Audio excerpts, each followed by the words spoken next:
Well, today marks the beginning of big changes to eligibility for people on SNAP benefits. Adults 55 to 64 years old who recertified for SNAP on January 1st must now prove they work 80 hours a month or lose access to the program. Audrey Russo joins us with more. Audrey?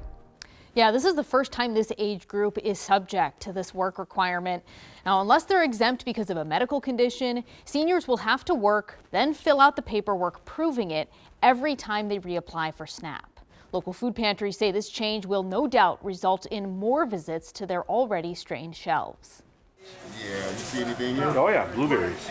At first glance, the math doesn't add up in Greg Felling's favor. Yeah, that should be good.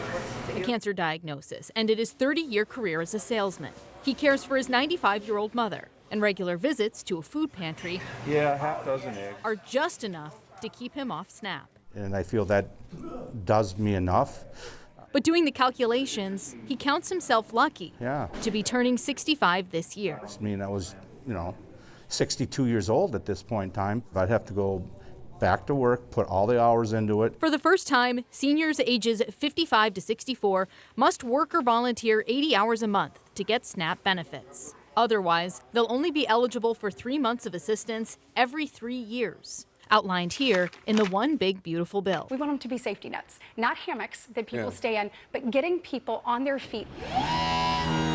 For local food shelves, subtraction of benefits means their regular visitors could multiply. Food shelf visits are at capacity. Sophia Lenars-Coy is the executive director of the Food Group. The organization estimates 18,000 Minnesotans are newly subjected to the work requirements. And of that group, 12,000 are seniors. It's an incredibly punitive policy because even if people are working 80 hours a week, that doesn't mean that seniors are going to have an easy time proving it. Portland Avenue. Seniors will have to prove it every 6 months in their recertification paperwork processed by the county. There's just so many administrative hoops, and it's really designed to kick people off the SNAP program. Changes to a program seniors could once count on That's pretty cruel in my mind. that could result in more people with less to eat.